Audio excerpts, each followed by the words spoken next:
Hello everybody, welcome to the Lasme channels.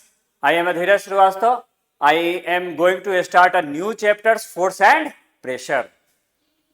इसमें जो है स्टूडेंट्स आज जो हम लोग पढ़ेंगे जो नया चैप्टर्स है फोर्स और प्रेशर्स, इसमें जो है फोर्स के बारे में हम लोग पढ़ेंगे, फोर्स के डिफिनेशंस के बारे में पढ़ेंगे, फोर्स के डिफिनेशंस के साथ साथ जो है फोर्स के क्रिएट्स कैसे होता है इसके बारे में पढ़ेंगे हम लोग। फिर फोर्स के बारे में पढ़ेंगे कि ये कितने टाइप्स के होते हैं, इनका डायरेक्शंस के बेसिस पे फोर्स कितने टाइप्स के होते हैं, इनके एक्टिविटीज के बेसिस पे कितने टाइप्स के फोर्सेस होते हैं, इन सब के बारे में जो है आज हम लोग फोर्स टॉपिक्स में पढ़ेंगे। तो स्टार्ट करते हैं, आप लोग कॉपी पेन लेके एकदम से शुरू हो जाइए और फिर जो है हम लोग स्टार्ट करते हैं नए चैप्टर्स को, जिसमें हम लोग फोर्स और प्रेशर्स के बारे में पढ़ेंगे।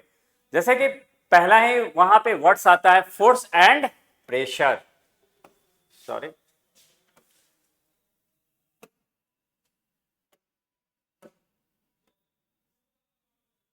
जैसे कि यहां पे पहला वर्ड्स आता है फोर्स एंड प्रेशर।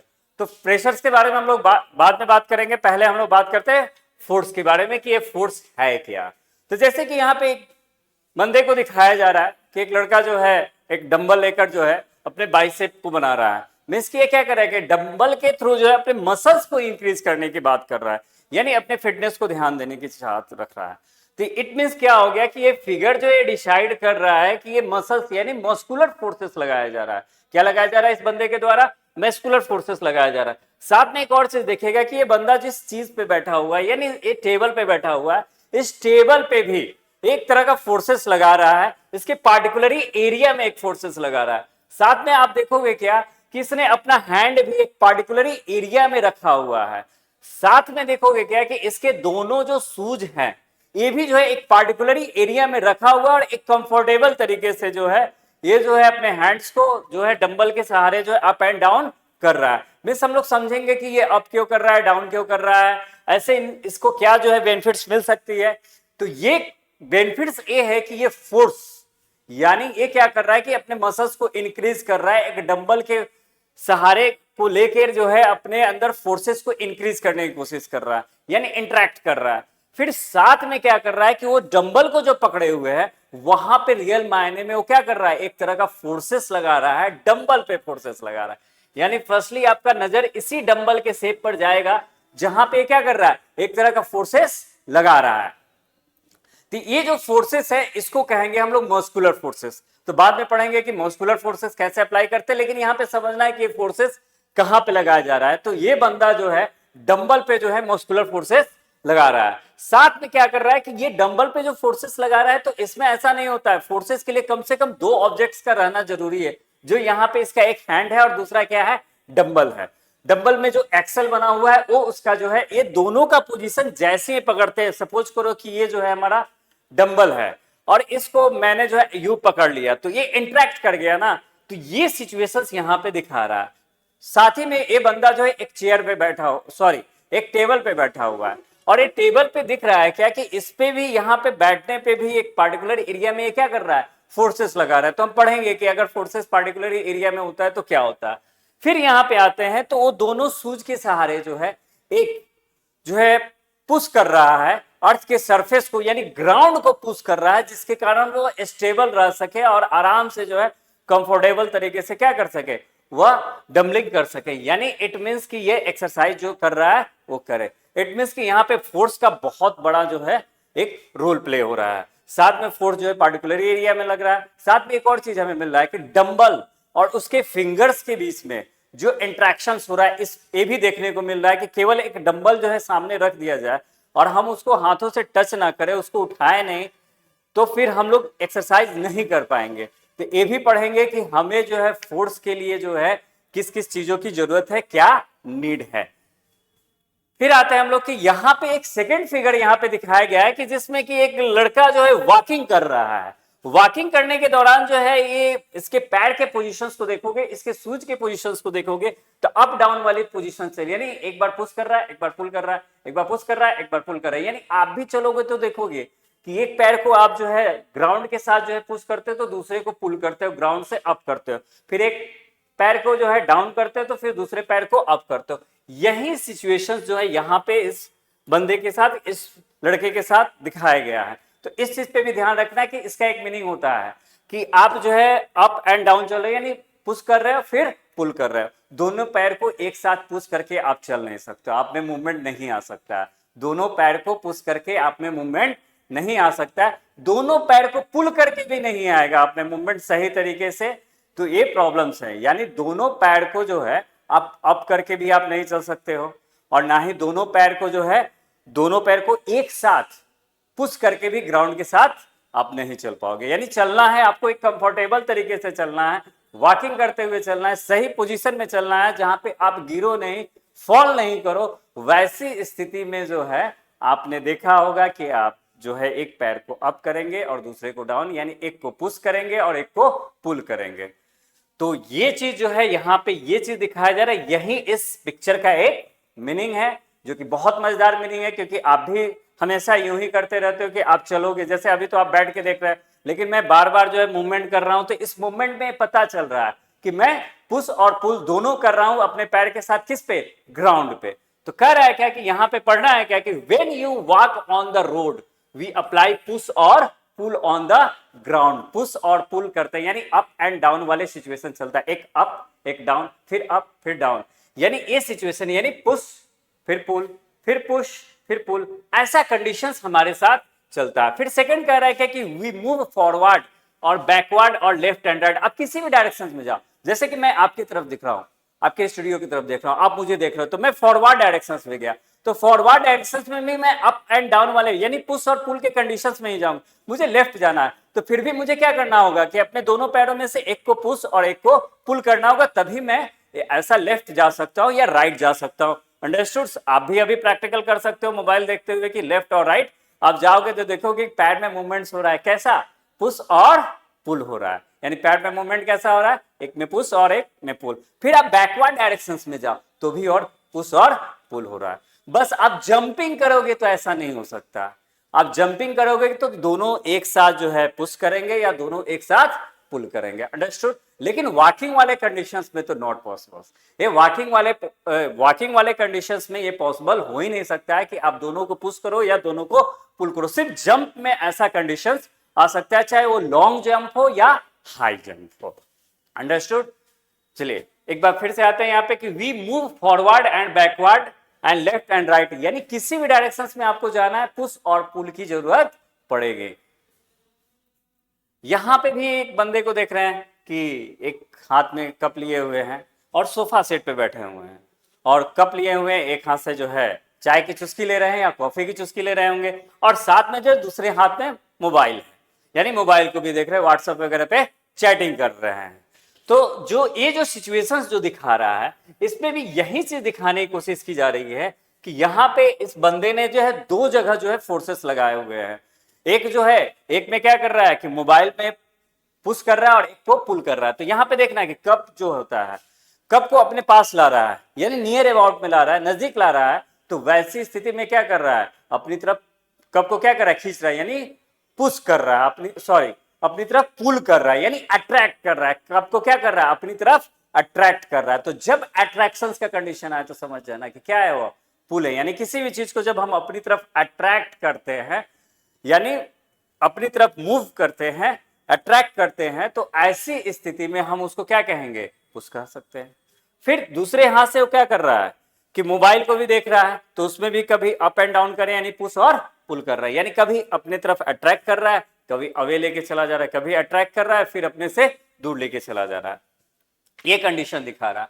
यहां पे भी एक जो है कार्टून के जरिए जो है दिखाने की कोशिश की गई है कि कैसे जो है एक लड़का जो है पुश कर रहा है, यानी अपने से दूर ले जाने की कोशिश कर रहा है एक ऑब्जेक्ट को, यानी एक डोर है और डोर को क्या कर रहा है, खुद से दूर ले जाने की कोशिश कर रहा है। इट मींस कि यहाँ पे क्या लग रहा है, एक फोर्सेस लगा रहा है, यानी पुश कर रहा है। यानी हम लोग दरवाजा जो है खोलते हैं, ओपन करते हैं, तो वहां पे क्या करते हैं, धक्का देते हैं, यानी पुश करते हैं, यानी खुद से दूर लेके चले जाते हैं।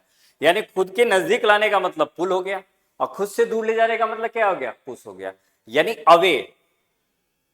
अगर किसी भी ऑब्जेक्ट को खुद से दूर लेके चले जाते हैं, यानी अवे लेके चले जाते हैं, तो वैसी स्थिति में क्या कहेंगे, उसको पुश और अट्रैक्ट कर रहे हैं, टुवर्ड्स अट्रैक्ट कर रहे हैं, तो वैसी स्थिति में हम उसको क्या कहेंगे, पुल कहेंगे। अंडरस्टूड? यानी वही चीज क्या है, व्हेन वी ओपन और close the door we pull और push the door by exerting a forces. यानी एक फोर्सेस लगा के एक डोर को क्या करते हैं, पुश और पुल करते हैं। अंडरस्टूड?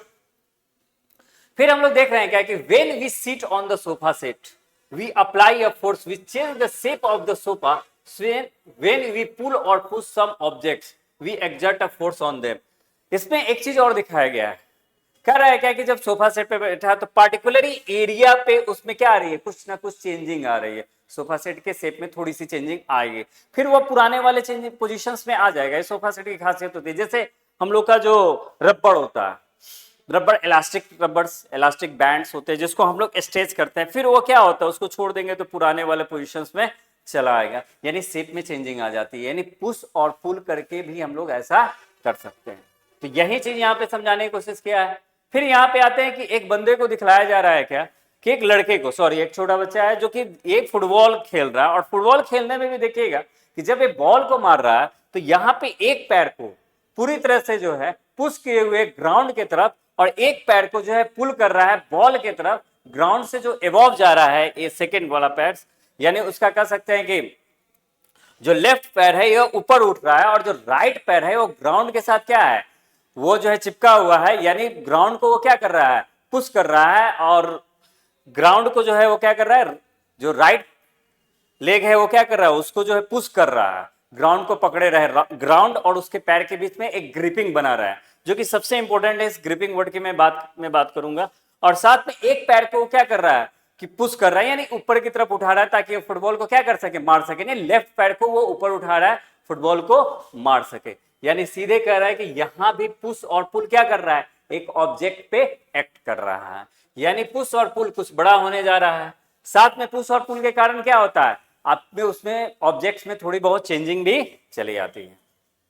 चलिए, force applied on the object can be large और स्मॉल, यानी ऑब्जेक्ट कह रहा है क्या कि ये जो होता है फोर्स के कारण जब अप्लाई करते हैं तो ऑब्जेक्ट जो है आपका लार्ज या स्मॉल भी हो सकता है। The strength of the force experienced bye its magnitude, यानी फोर्स को जो है हमें समझना है इसके मैग्नीट्यूड के द्वारा। तो सबसे पहले आते हैं कि मैग्नीट्यूड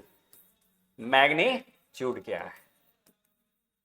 तो कहता क्या है कि जैसे कि हमने जो है पुश और पुल के बारे में समझा है, लेकिन मैग्नीट्यूड एक नया वर्ड्स आया यहाँ पे। आप इसमें सबका मीनिंग समझ रहे होंगे, लेकिन मैग्नीट्यूड्स के बारे में थोड़ा सा है। तो मैग्नीट्यूड कहता क्या है कि हम जो फोर्स जो बोल रहे हैं, तो फिजिक्स की अपनी एक खासियत होती है कि फिजिक्स में न्यूमेरिकल्स वैल्यू बोला जाता है, यानी जैसे ही मैंने मैग्नीट्यूड बोला मीन्स क्या हो गया कि एक न्यूमेरिकल वैल्यू हो गया, किसका, फोर्स को। यानी फोर्स को हमें बताने के लिए एक न्यूमेरिकल वैल्यू की जरूरत पड़ जाती है। वही चीज इसमें मैग्नीट्यूड के बारे में बता रहा है कि मैग्नीट्यूड क्या हो गया, न्यूमेरिकल वैल्यू हो गया हमारा।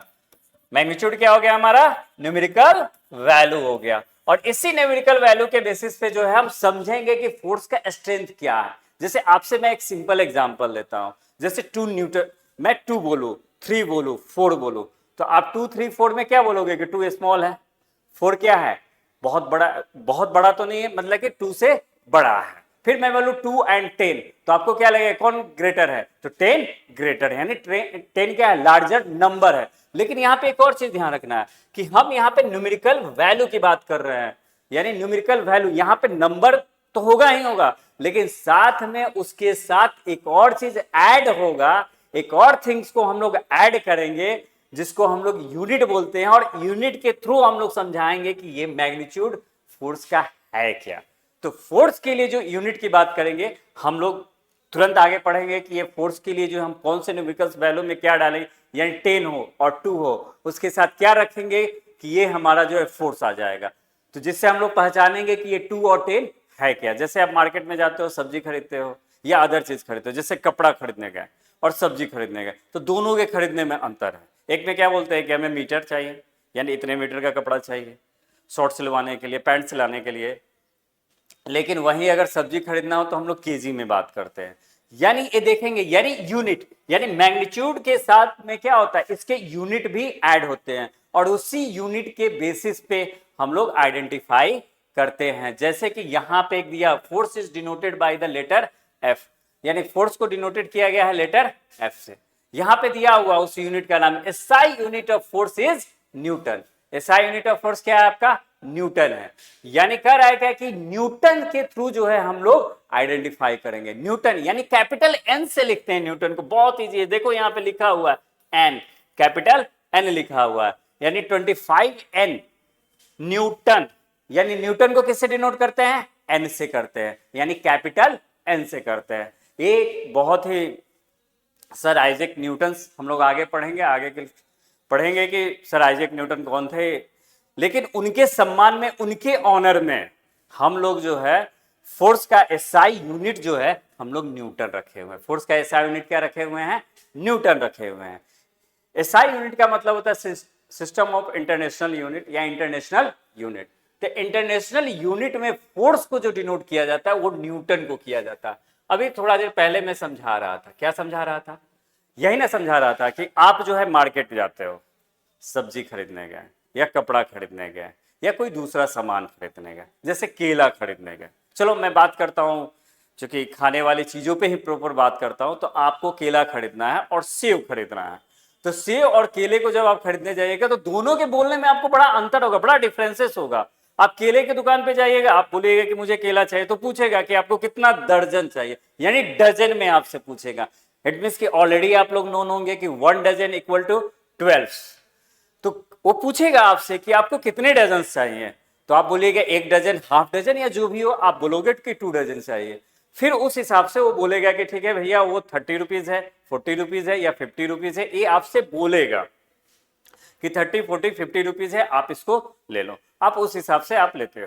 लेकिन जैसे ही आप सब्जी खरीदने गए तो वहां पे प्रॉब्लम आ गया। वहां पे आप डजन वो आपसे नहीं पूछेगा, आपसे बोलेगा केजी। आप बोलोगे उससे कि मुझे हाफ केजी टोमेटो चाहिए, हाफ केजी जो है आलू चाहिए, पोटैटो चाहिए, या अदर दूसरी जो सब्जियां हैं आप खरीदते हैं। यानी आप अपने मम्मी पापा के साथ जाते होगे मार्केट्स में, तो ये लोग इसी तरह से खरीदते होंगे, चाहे सेव हो, केला हो। सेव को जो किससे खरीदना है तो लोग क्या करते हो? केजी के हिसाब से खरीदते होंगे। लेकिन वही केले को खरीदना है डजन के हिसाब से खरीदते होंगे। तो ये जो है आपका जो है एक यूनिट हो गया। यानी डजन क्या है? एक तरह का यूनिट है जो केले के लिए यूज किया जाता है, या जिसमें काउंटेबल चीजों को खरीदना होता है उसके लिए डजन का यूज कर दिए। और वहीं केजी क्या है? ये भी यूनिट ही है। ये केजी क्या है? हमारा मास का यूनिट है जो कि यहां पे यूजेज किया जाता है। तो ये सारी चीजें, यानी इट मींस क्या है कि ये यूनिट है। उसी तरह से फोर्स क्या है? एक यूनिट है। फोर्स क्या है? एक यूनिट है, जो लास्ट में दिखलाया गया कि 25 newton. Read as a 25 newton. जैसे मैंने पढ़ा 25 एन, क्या पढ़ा मैंने? 25 एन। तो 25 एन का मीनिंग क्या हो गया? 25 न्यूटन। क्या पढ़ेंगे हम लोग इसको? Read as a 25 newton. मैंने जैसे एग्जांपल दिया हुआ था 2 का, 3 का और 4 का मैंने एग्जांपल दिया हुआ था। अब इसमें मैं ऐड कर दूं एन, तो आप क्या समझोगे? Force 2n means 2 Newton, 3n means 3 Newton, 4n means 4 Newton. यानी इसको पढ़ेंगे हम लोग 2 न्यूटन, इसको पढ़ेंगे 3 न्यूटन और इसको पढ़ेंगे हम लोग 4 न्यूटन। 4 न्यूटन। इसमें इस सब में से अगर मैं पूछूं कि किसका मैग्नीट्यूड ज्यादा है, क्योंकि ये क्या है? मैग्नीट्यूड है किसका? फोर्स का। यानी न्यूमेरिकल वैल्यू है किसका? फोर्स का। ये जो मैंने 25 न्यूटन, 2 न्यूटन, 3 न्यूटन, 4 न्यूटन जो मैंने लिखा हुआ है, ये क्या है? Magnitude of the force. क्या बोलेंगे इसको? मैग्नीट्यूड या मैग्नीट्यूड, मैग्नीट्यूड ऑफ फोर्स। यानी इसको पढ़ेंगे हम लोग मैग्नीट्यूड ऑफ फोर्स। यानी इसके बेसिस पे हमने डिसाइड कर लिया कि फोर्स किसमें ज्यादा लग रहा है। किसमें ज्यादा लग रहा है? तो थर्ड वाला कोई ऑब्जेक्ट होगा जिसमें 4 न्यूटन के फोर्सेस है। एक ऑब्जेक्ट होगा जो 2 न्यूटन का फोर्सेस होगा, उसमें कम फोर्सेस लग रहा है। 25 न्यूटन बहुत ज्यादा फोर्सेस लग रहा है। यानी मैग्नीट्यूड, यानी मैग्नीट्यूड ऑफ फोर्सेस का मतलब होगा कि वो स्ट्रेंथ बता रहा है किसका? फोर्स का बता रहा है। यानी 25 न्यूटन क्या है? Strength of the force. यानी किसी ऑब्जेक्ट पे आपको 25 न्यूटन के फोर्सेस लग रहे हैं या लगाना है आपको, तो वैसे के लिए एक कंडीशंस दिया हुआ है। तो यहां पे दिया हुआ कि एसआई यूनिट ऑफ फोर्स क्या हो गया? न्यूटन, जिसको एन से डिनोट करते हैं। जो मैंने यहाँ पे समझा दिया है आपको। फिर आगे कहता है कि unit of force CGS centigram second. बहुत पहले जो है इस सेंटीग्राम सेकेंड का यूज किया जाता था। इस सेंटीग्राम सेकेंड में फोर्स को डाइन बोला जाता था। क्या बोला जाता था? डाइन, DYNE, डायन। यानी सीजीएस सेंटीग्राम सेकेंड। सीजीएस को क्या पढ़ेंगे? Centigram second. इस सीजीएस को जो है हम लोग पढ़ेंगे सेंटीग्राम सेकेंड। क्या पढ़ेंगे?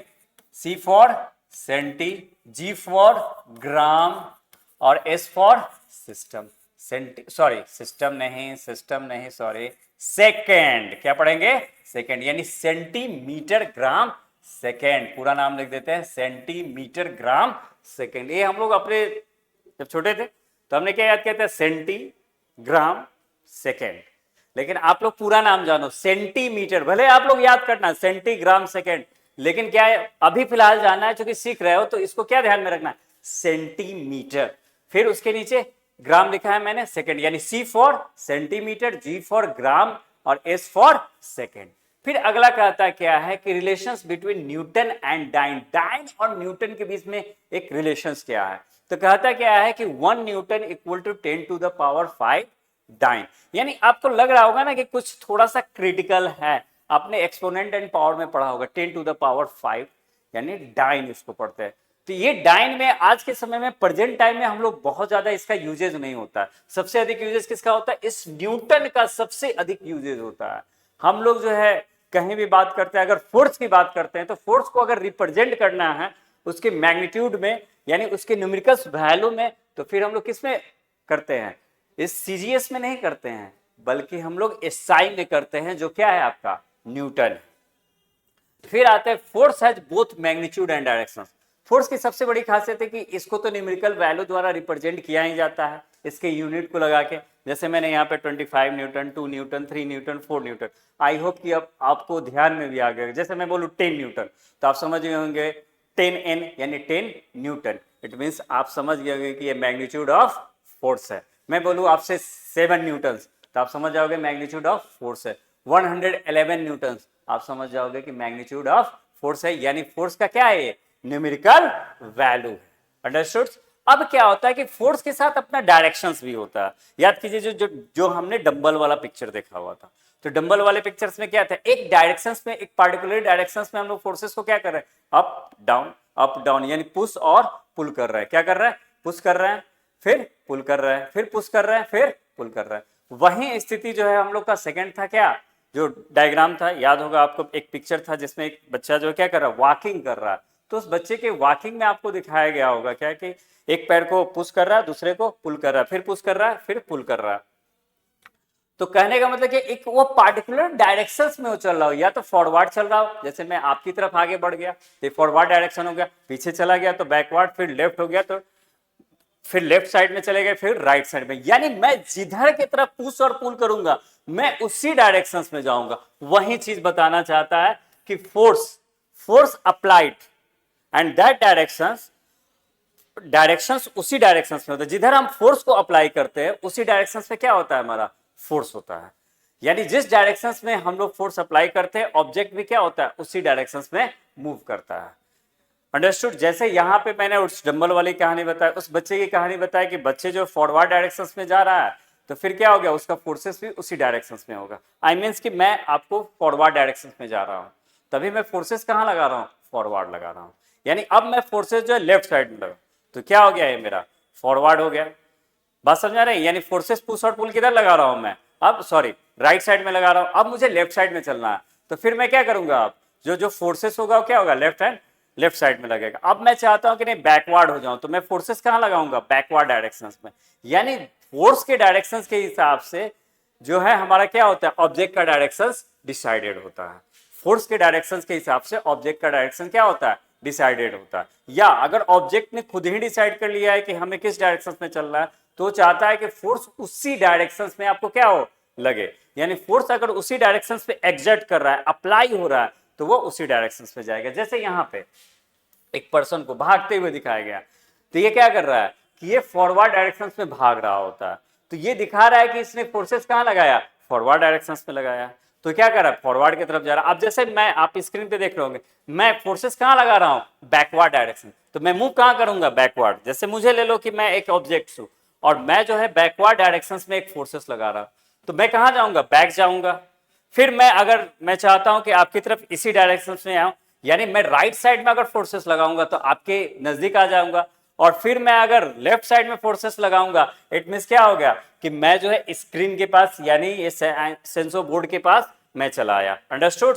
यानी ये समझ गए होंगे कि जो फोर्स का डायरेक्शन जो लगता है वो जिस डायरेक्शन में लगेगा उसी डायरेक्शन में क्या होगा, हमारा ऑब्जेक्ट का भी डायरेक्शन होगा। मीन्स कि directions of object is the same as the directions of the force. Understood? एक बार फिर से मैं इस सेंटेंस को रिपीट करता हूं कि directions of the object is same as the directions of the force. Understood? Next topic में आते हैं हम लोग। फिर वही चीज यहां पे दे दिया है। फिर कह रहा है कि इन general more than one force, यानी फोर्स की जब हम बात कर रहे हैं, फोर्स की जब हम बात कर रहे थे, in general more than one forces में be acting on an objects. अभी भी मैंने अभी जितने सारे फोर्सेस दिखाए उसमें दो तीन चीजें होंगी, कुछ चीजों में तो दो तीन चीजें कॉमन है, पुश और पुल श्योर हो रहा होगा। तो ये समझ रहे हैं कि पुश और पुल, मैंने न्यूटन तक पहुंच गया। पुश और पुल क्या है, फोर्सेस है, जो आपने क्लासेस में पढ़ा भी होगा। तो push and pull in general more than one forces में be acting on an object, यानी किसी भी ऑब्जेक्ट पे एक से ज्यादा फोर्सेस अप्लाई करते हैं। आप समझ रहे हैं, एक से ज्यादा फोर्स। आप अभी जैसे बैठे हुए हैं, आप अभी क्या है, बैठे हुए हैं, तो आप पे भी कितने फोर्सेस लग रहे होंगे, दो फोर्सेस लग रहे होंगे। आप पे अभी कितने फोर्सेस लग रहे होंगे, दो फोर्सेस लग रहे होंगे। जबकि आप बैठे हुए रेस्ट पोजीशन में, यानी कोई भी ऑब्जेक्ट, यानी यूं कह सकते हैं कोई भी ऑब्जेक्ट अगर रेस्ट पोजीशन में है तो भी उसमें कितने फोर्सेस लग रहा है, दो फोर्सेस लग रहा है। तो वही चीज यहाँ पे, इन general more than one forces में बी एक्टिंग ऑन ऑब्जेक्ट्स, यानी किसी भी ऑब्जेक्ट पे दो तरह के फोर्सेस अप्लाई हो सकते हैं। और आप पे जो है भी कितने तरह के फोर्सेस अप्लाई हो रहा है, दो तरह के हो रहे हैं। एक हो जाएगा क्या, नॉर्मल, और दूसरा क्या हो जाएगा, ग्रेविटेशनल फोर्सेस। ये इसके बारे में जो है हम लोग आगे डिस्कशन करेंगे कि ये नॉर्मल या ग्रेविटेशनल फोर्सेस क्या है। फिलहाल इतना जानिए कि आप रेस्ट में हैं तो आप पे दो तरह के फोर्सेस अप्लाई कर रहे हैं। मैं बार बार मूव कर रहा हूं, कभी बैकवर्ड, कभी फॉरवर्ड, कभी आपकी स्क्रीन की तरफ, कभी मैं बोर्ड की तरफ बैकवर्ड कर जा रहा हूं। तो ऐसी स्थिति में मुझ पे जो है चार तरह के फोर्सेस लग रहे होंगे। एक तो नॉर्मल, फिर दूसरा क्या लग गया मेरे पास, ग्रेविटेशनल फोर्सेस, फिर एक फोर्सेस क्या हो गया आपका, फ्रिक्शन फोर्सेस हो गया, और दूसरा क्या हो गया, जो मैं पुश और पुल कर रहा हूं अपने पैरों के थ्रू। अंडरस्टूड? फिर एक और है फोर्सेस जो हम लोग मिस कर रहे हैं। वो फोर्सेस क्या है कि मैंने जो है इस पेन को पकड़े हुए हैं इस अपने हाथों से, तो यहाँ पे क्या फोर्सेस लग रहा है, यहाँ पे मस्कुलर फोर्सेस लग रहा है। चलिए अब जो यहाँ पे कह रहा है कि however the single forces which produce the same effect produced by the all forces acting together is known as the resultant force or net forces। कह रहा है क्या कि जैसे मैंने बताया कि आप बैठे हो तो आप पे कितने तरह के फोर्सेस लग रहा है, दो तरह के फोर्सेस लग रहा है। मैं बार बार मूव कर रहा हूं, कभी बैकवर्ड कभी फॉरवर्ड, यानी मेरे बॉडी में मूवमेंट हो रहा है, कंटिन्यू मूवमेंट्स हो रहा है। तो कंटिन्यू मूवमेंट्स के दौरान जो है, जो भी मेरे पे जो चार तरह के फोर्सेस, मैंने फोर टाइप्स के फोर्सेस मैंने खुद पे बताया। कितने टाइप के फोर्सेस बताया, फोर टाइप्स के फोर्सेस बताया। तो ये जो फोर टाइप्स के फोर्सेस है, ये सबको हम सिंगल भी काउंट कर सकते हैं, और उस सिंगल में उसका नाम क्या हो जाएगा, रिजल्टेंट फोर्स। क्या हो जाएगा, रिजल्टेंट फोर्स। यानी किसी भी ऑब्जेक्ट में अगर दो फोर्सेस अप्लाई हो रहा है, रेस्ट में है तो दो लगेगा, दो से ज्यादा लगे या दो लगे, तो वैसी स्थिति में उन फोर्सेस का सम जो होता है, यानी कह रहा है कि वो जो फोर्सेस होते हैं आपस में मिलकर सेम इफेक्ट दिखलाते हैं, जिसको हम लोग क्या कहेंगे, रिजल्टेंट फोर्स। जैसे आप रेस्ट में हो तो आप पे जो दो फोर्सेस लगा हुआ है वो दोनों मिलके एक ही फोर्सेस को रिप्रेजेंट कर रहे हैं, और वो रिप्रेजेंटेटिव फोर्सेस क्या है, रिजल्टेंट फोर्स या नेट फोर्स, जिसमें हम कहेंगे कि आप पे अभी नेट फोर्स क्या है, जीरो है, क्योंकि आप रेस्ट पोजीशन में हो। जबकि मैं मूविंग कर रहा हूं, कभी फॉरवर्ड कभी बैकवर्ड, कभी लेफ्ट कभी राइट, जो हमारे यहाँ पे मूवमेंट्स हो रहा है, या मैं पुश और पुल कर रहा हूं, उस पेन को पकड़ा हुआ तो कुछ ज्यादा फोर्सेस लग रहा है। तो ऐसी स्थिति में भी मेरे लिए भी एक सिंगल फोर्सेस क्या हो जाएगा, जिसको हम एक वर्ड्स में बोल सके, वो है रिजल्टेंट फोर्स और नेट फोर्स। आई होप कि आप समझ गए होंगे कि यानी बहुत सारे फोर्सेस का इफेक्ट अगर एक ऑब्जेक्ट पे आ रहा होगा तो वो जो है बहुत सारे फोर्सेस का जो इफेक्ट होगा उस सभी फोर्सेस को मिलाकर जो एक फोर्स बोलेंगे वो क्या होगा, रिजल्टेंट फोर्स और नेट फोर्स। जो यहाँ पे कह रहा है कि however the single force which produce the same effect as produced by the all forces acting together, यानी जो सारे फोर्सेस एक साथ जो एक्ट कर रहे होंगे उनके बदले सिर्फ एक सिंगल फोर्सेस का अगर यूज कर देते हैं तो वही सिंगल फोर्सेस क्या है आपका, रिजल्टेंट फोर्स है या नेट फोर्स है। समझ गए होंगे, यानी आप रेस्ट पोजीशन में है, आप पे दो तरह का फोर्सेस है, दोनों का जो इफेक्ट होगा, दो अलग अलग फोर्सेस का जो इफेक्ट है वो इफेक्ट ही आपका क्या कहलाएगा, रिजल्टेंट फोर्स कहलाएगा। मेरा यहाँ पे मूवमेंट होना, यानी मेरे पे जो भी फोर्सेस लग रहा है, ये सारे फोर्सेस को अगर सारे फोर्सेस का जो इफेक्ट होगा उसको सिंगल फोर्सेस में काउंट करें तो क्या हो जाएगा, वो मेरा रिजल्टेंट फोर्स हो जाएगा। अंडरस्टूड। फिर आते हैं हम लोग क्या कि यहाँ पे जो है ये जो बार बार हम लोग जो फोर्सेस की बात कर रहे हैं ये यूं ही नहीं आया है। जैसे कि हमने जो है अभी न्यूटन साहब के बारे में बात किया है, सॉरी न्यूटन जो हमने बात किया था, Newton's 25 Newton's, 1 Newton, 2 Newton, 3 Newton, तो न्यूटन आपने समझ गया या 25N। चलिए न्यूटन तो आप समझ गए होंगे, लेकिन एक और वर्ड यूज कर देते हैं 25N। N क्या है, कैपिटल में है, तो जब कैपिटल में N हो जाएगा तो क्या हो जाएगा, न्यूटन। और जैसे ये किसी नंबर के साथ अटैच हो गया या सिंगल भी आ गया तो आप क्या समझोगे कि ये मैग्नीट्यूड ऑफ फोर्स है, यानी क्या है, मैग्नीट्यूड ऑफ फोर्स है।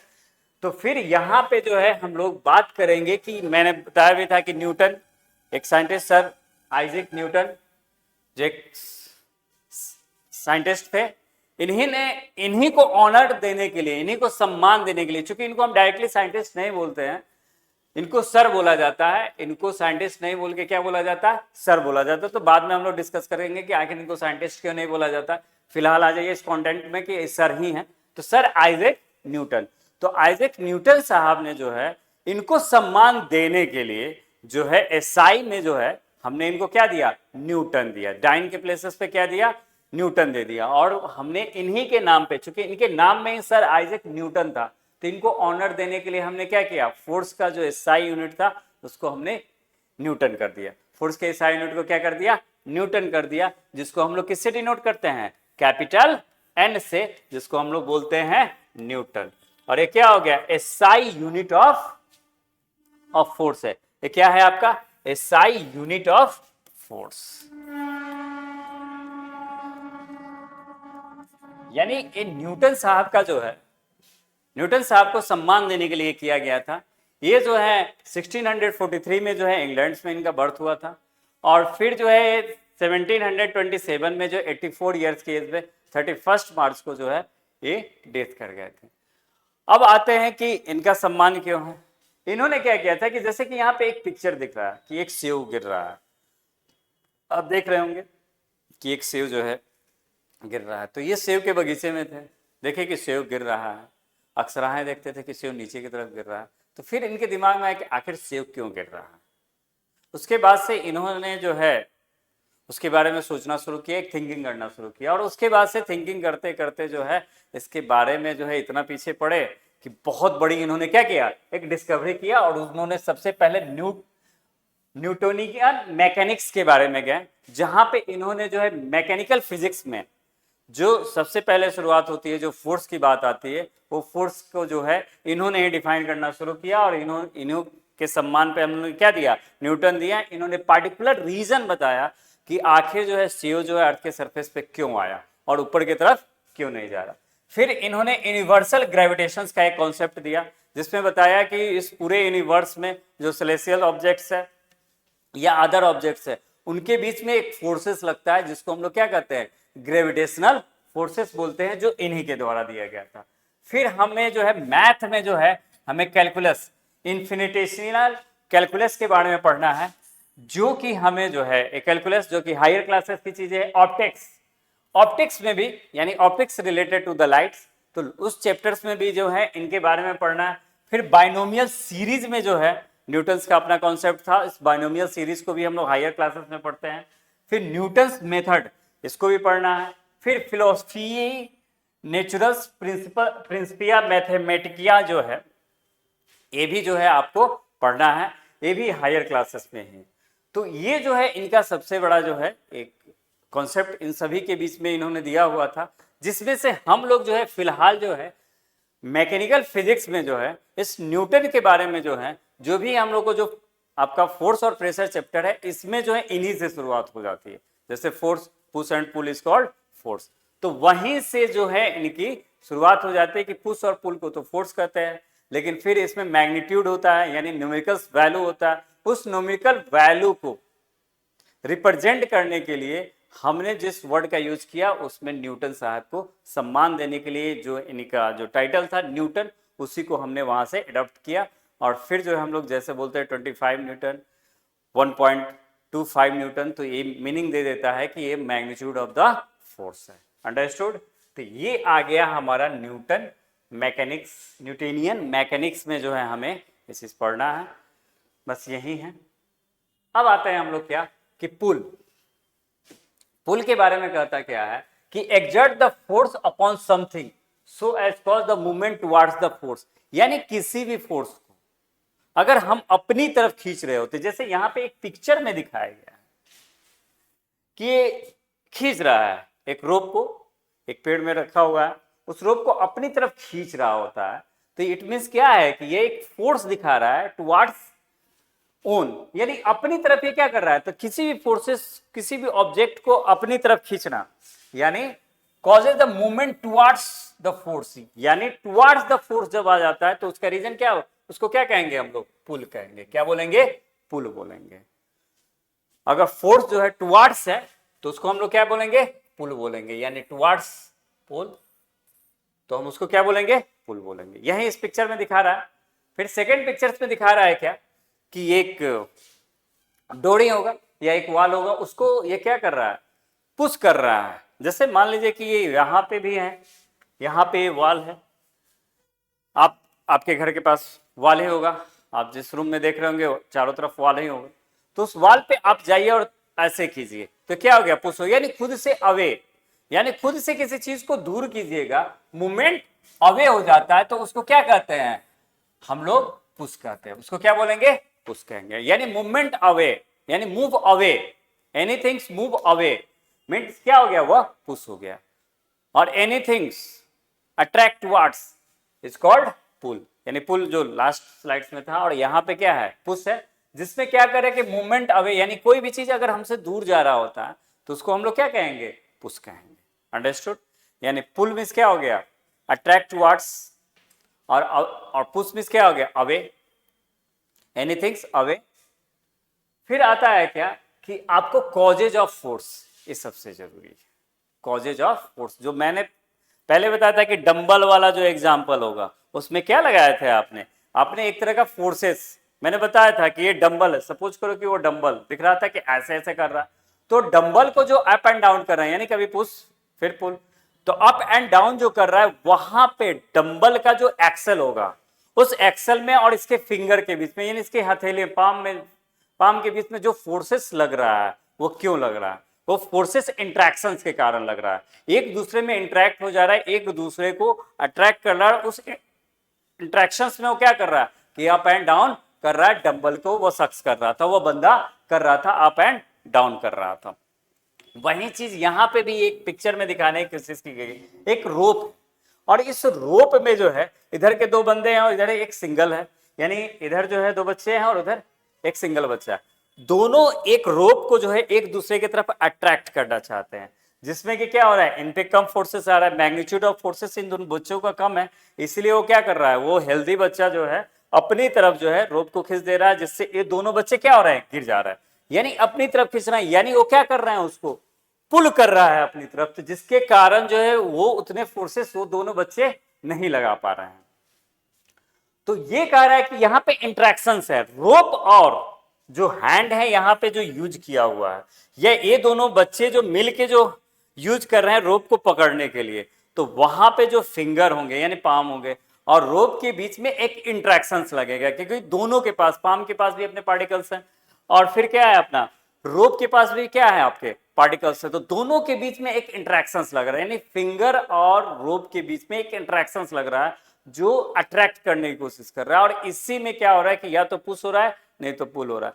वैसी स्थिति में एक बंदा जो है उसको बहुत तेजी से खींच रहा है अपनी तरफ, क्योंकि उसके पास क्या मैग्नीट्यूड ऑफ फोर्सेस ज्यादा है, मैग्नीट्यूड ऑफ फोर्सेस ये ज्यादा लगा रहा है, जिसके कारण अपनी तरफ ये अट्रैक्ट कर पा रहा है। तो ये हो गया इंटरेक्शंस ऑफ फोर्सेस। यानी एक क्लियर हो गया कि इंटरेक्शंस ऑफ फोर्सेस के लिए हमारे पास कितने ऑब्जेक्ट चाहिए, कम से कम 2 ऑब्जेक्ट का सरफेस होना चाहिए, ऑब्जेक्ट ही नहीं बल्कि उनका सरफेस भी होना चाहिए।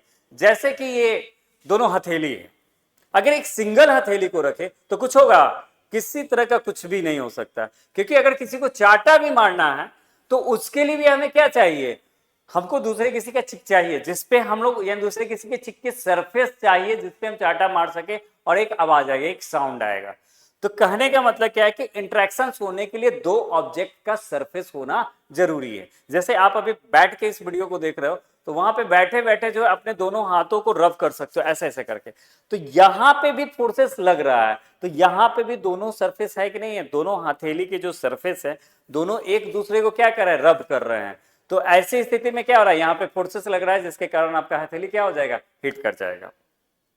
तो वही चीज यहां पे कहना चाहता है कि एक सिंगल हैंड आपको कुछ नहीं कर सकता, लेकिन उसके साथ दूसरे ऑब्जेक्ट का होना जरूरी है। जैसे एक सिंगल हैंड, अभी मेरे हाथों में पेन नहीं, जैसे ही मैं इसको पकड़ लूं तो क्या हो गया, मैंने मस्कुलर फोर्सेस लगाए हैं, यानी दोनों के सरफेस का होना जरूरी है। तो 2 ऑब्जेक्ट के सरफेस के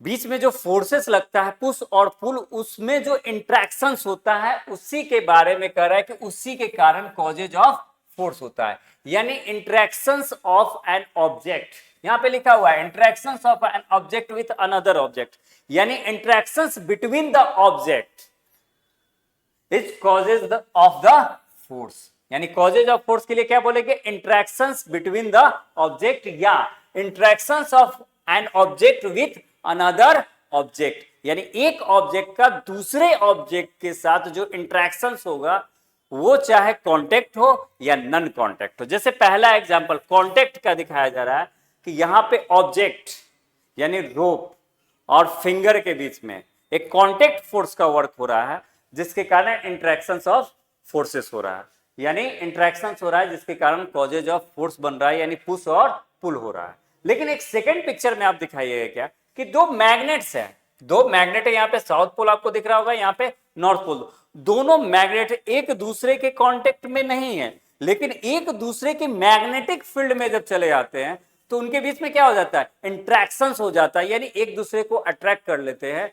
अगर कब, जब अपोजिट पोल होते हैं।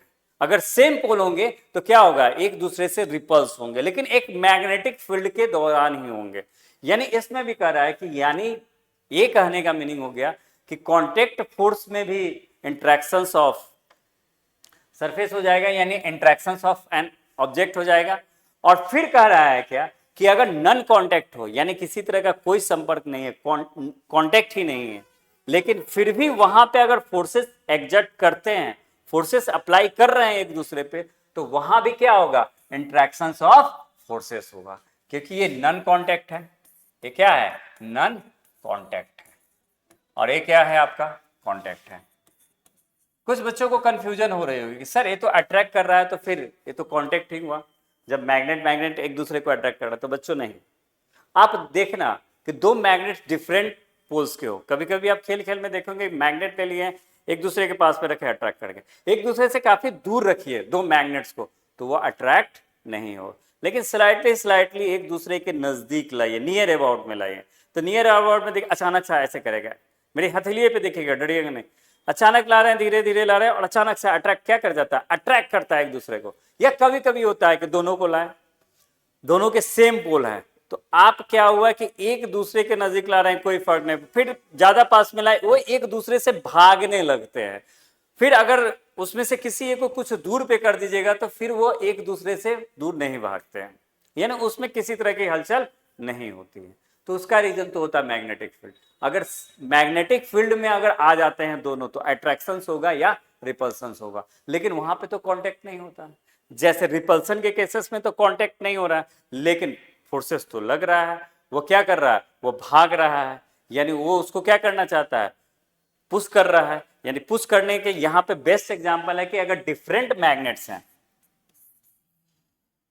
ये नॉर्थ पोल हो गया, ये साउथ पोल हो गया, और ये यहाँ पे क्या है, नॉर्थ पोल है, और ये भी साउथ पोल है, तो ऐसी स्थिति में क्या होगा यार, यह इसको क्या करेगा, ये फोर्सेस जो अप्लाई कर रहा है, एक दूसरे पे जो फोर्सेस अप्लाई करेंगे, वैसी स्थिति में अट्रैक्शन नहीं हो रहा बल्कि रिपल्सन हो रहा है, एक दूसरे से क्या होंगे, दूर भागते चले जा रहे हैं, जो कि हमें दिखा रहा है कि इंट्रैक्शन तो हो रहा है, इंट्रैक्शन हो रहा है ऑब्जेक्ट के बीच में। यानी हमारा डिफिनेशन ही कहता है कि इंट्रैक्शंस बिटवीन द ऑब्जेक्ट्स या interactions of an object with another object.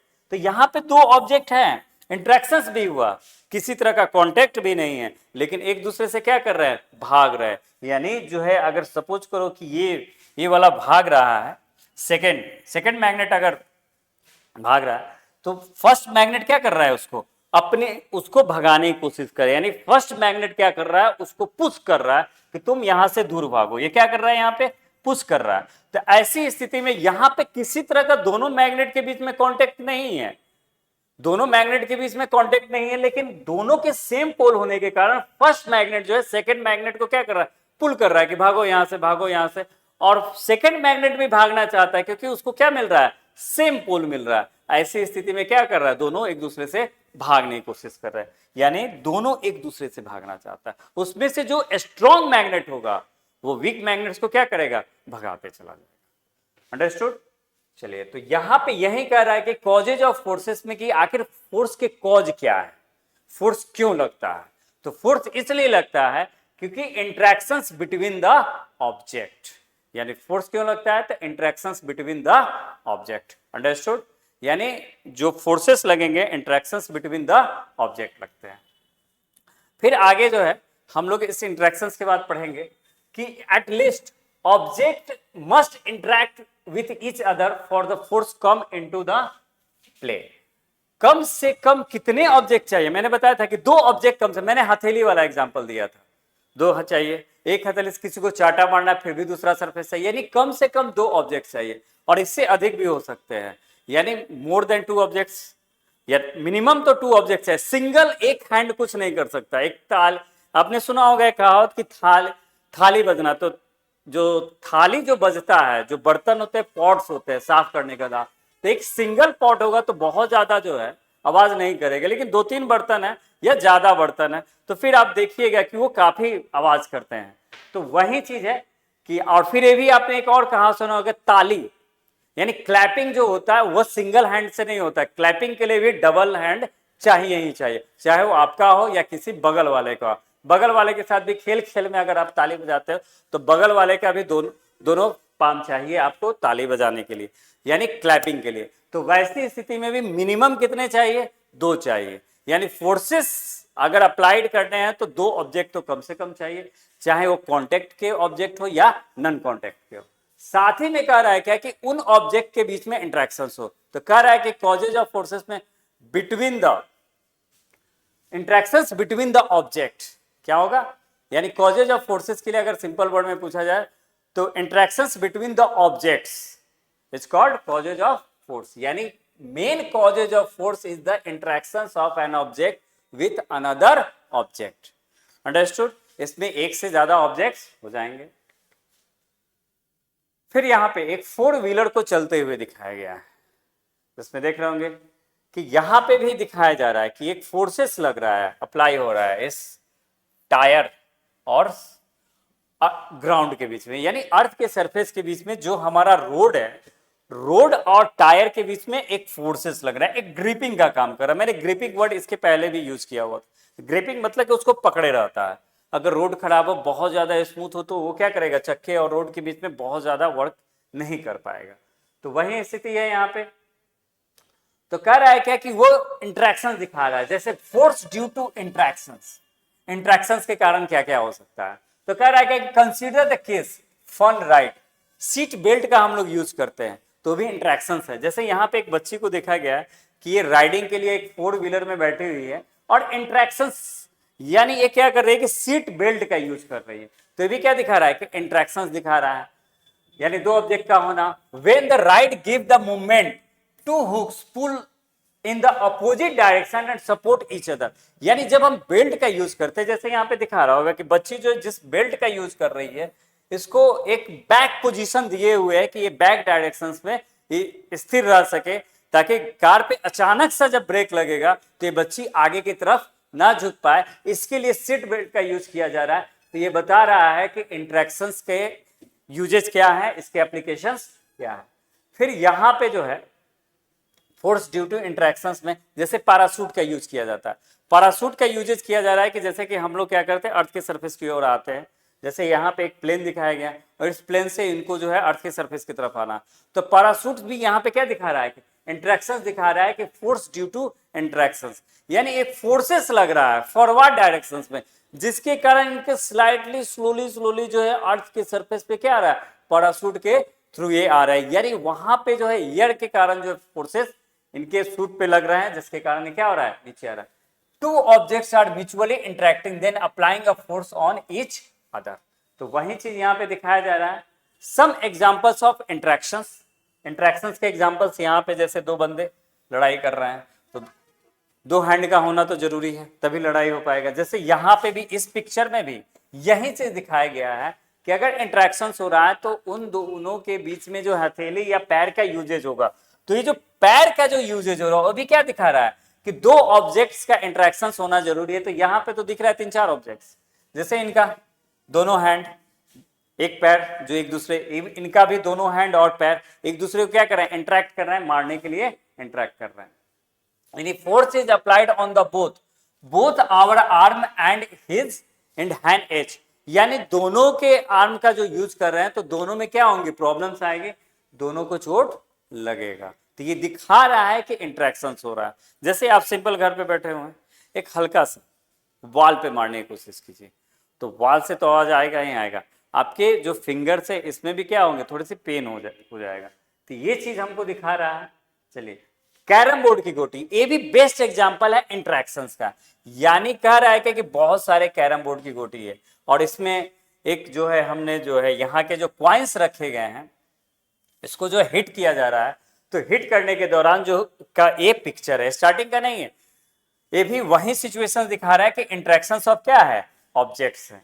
कि इंटरेक्शंस यहाँ पे दिखेगा कि यहाँ पे एक है गोटी और इसको इंटरेक्ट किया तो ये अंदर आ गया, यानी ये अंदर चला गया। तो ये दिखा रहा है कि we hit a coin on the carrom board with striker, यानी स्ट्राइकर के साथ हम क्या कर रहे हैं, कैरम बोर्ड की कॉइन्स को जो है हम लोग अंदर डाल रहे हैं। तो फिर कह रहा है कि striker end the coin interact with each other, यानी स्ट्राइकर और कॉइन क्या करे, एक दूसरे से इंटरेक्ट नहीं होंगे तब तक ये नहीं हो सकता।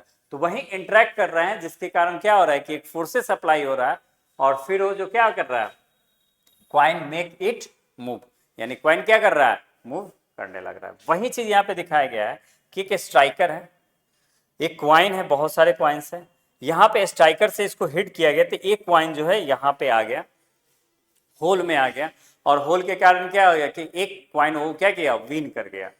तो ये चीज दिखा रहा है कि interactions between the coin and striker also including board के साथ भी ये क्या कर रहा है, इंटरेक्शंस दिखा रहा है। यही कारण रहा है कि यहां पे तो नहीं दिख रहा है, लेकिन यहां पे देखिए पाउडर जो है, पाउडर को स्प्रेड किया गया है बोर्ड पे। ऐसा क्यों किया गया है, स्प्रेड इसलिए किया गया है ताकि जो स्मूथनेस है वो बना रहे, स्ट्राइकर सही तरीके से मूव कर सके, इसको कोई रोकने वाला नहीं हो। जिसको मैंने एक वर्ड यूज किया था फ्रिक्शन, वो फ्रिक्शन यहाँ पे वर्क नहीं करे, इसके लिए जो है इस बोर्ड पे जो है किया गया। यानी बोर्ड भी क्या कर रहा है, ये इंटरेक्ट का काम कर रहा है। किस पे इंटरेक्ट कर रहा है, स्ट्राइकर और साथ ही साथ क्वाइन पे। यानी बोर्ड का जो सरफेस है वो भी क्या कर रहा है कि एक इंटरेक्ट कर रहा है, किसके किसके बीच में, स्ट्राइकर और क्वाइन पे। यानी क्वाइन और बोर्ड का जो सरफेस है इनके बीच में भी इंटरेक्शंस हो रहा है। फिर आपका स्ट्राइकर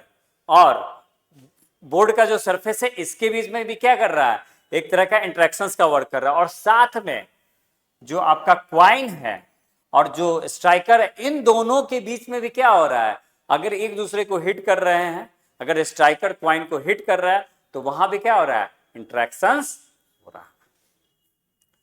तो the striker also receive a force from the coin and get stopped. Understood.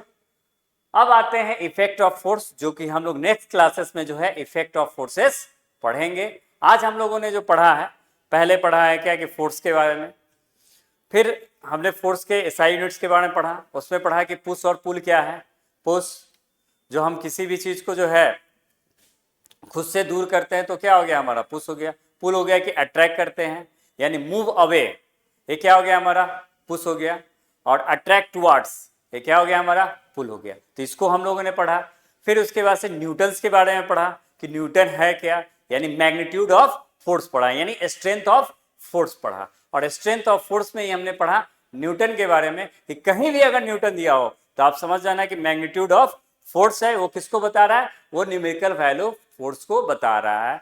जैसे कि 2.5 N लिखा हुआ है, मीन्स क्या हो गया, 2.5 न्यूटन हो गया। तो इसके बारे में हम लोगों ने पढ़ा। फिर हम लोगों ने पढ़ा गया कि आपको जो है फोर्सेस जो अप्लाई हो रहे हैं, तो रिजल्टेंट फोर्स के बारे में पढ़ा हमने। रिजल्टेंट फोर्स और नेट फोर्सेस के बारे में पढ़ा कि आप बैठे हुए हो, आप पे दो तरह के ऑब्जेक्ट कर रहे हैं, मैं बार बार मूव कर रहा हूं तो मेरे पे 3-4 तरह के फोर्सेस अप्लाई कर रहे हैं। मैंने पेन को भी पकड़ा है तो यहाँ पे भी फोर्सेस अप्लाई कर रहे थे। इन सब के लिए एक सिंगल फोर्सेस का यूज करते हैं जिसका नाम है रिजल्टेंट और नेट फोर्स। और फिर रिजल्टेंट और नेट फोर्सेस के बाद से फिर हमारे पास आ जाता है क्या कि हम लोग जो है कॉजेज ऑफ फोर्सेस पढ़े हैं, जिसमें इंटरेक्शंस बिटवीन द ऑब्जेक्ट्स पढ़े हैं। यानी बहुत सारे ऑब्जेक्ट्स जो हैं अगर एक दूसरे पे क्या करते हैं, फोर्सेस लगाते हैं, जिसमें हमने अभी लास्ट मूवमेंट पे हमने समझाने की कोशिश किया कैरम बोर्ड और लूडो गोटी। फिर इसके जस्ट के पिक्चर्स थे, जैसे कि ये सीट बेल्ट्स या पैराशूट से नीचे उतर रही हैं, फिर इन दोनों के बीच में जो लड़ाई हो रहा है, सब क्या इंटरेक्शंस ऑफ ऑब्जेक्ट्स ही हैं। और फिर जो है हमारा जो है हमने पढ़ा है इस गाड़ी के बारे में, तो गाड़ी का जो मूवमेंट्स होगा ये भी क्या होगा, इंटरेक्शंस ऑफ ऑब्जेक्ट्स ही होगा। और फिर जो है हमने यहाँ पे पढ़ा रोप, और यहाँ पे ये भी पढ़ा कि इंटरेक्शंस में कोई जुड़ने की सिर्फ कांटेक्ट ही हो, नन कांटेक्ट भी होगा, जिसमें एक एग्जांपल यहाँ पे क्या है, आपका जो एग्जांपल है यहाँ पे मैग्नेट का है। फिर जो है हमारा ग्रेविटेशनल फोर्सेस भी है, वो भी क्या है, नन कांटेक्ट फोर्सेस का फोर्सेस है। और फिर एक और है जो जाते जाते मैं बता दे रहा हूँ, एक और है जो नन कांटेक्ट फोर्स का एग्जांपल्स में आ जाते हैं, वो है हमारा जो है जब आयंस के बीच में आता है, यानी पॉजिटिव चार्जेस और नेगेटिव चार्जेस के बीच में जब फोर्सेस की बात आती है तो भी क्या है, नन कांटेक्ट का। तो इसके बारे में डिटेल्स में पढ़ेंगे कल, और फिर हम लोग देखेंगे, क्योंकि आज तो यहीं पे ख़त्म हो गया है, तो कल हम लोग पढ़ेंगे इफेक्ट ऑफ फोर्स, और इफेक्ट ऑफ फोर्स के बाद बाकी चीज़ों को हम लोग देखेंगे। आज के लिए इतना ही, थैंक यू दोस्तों।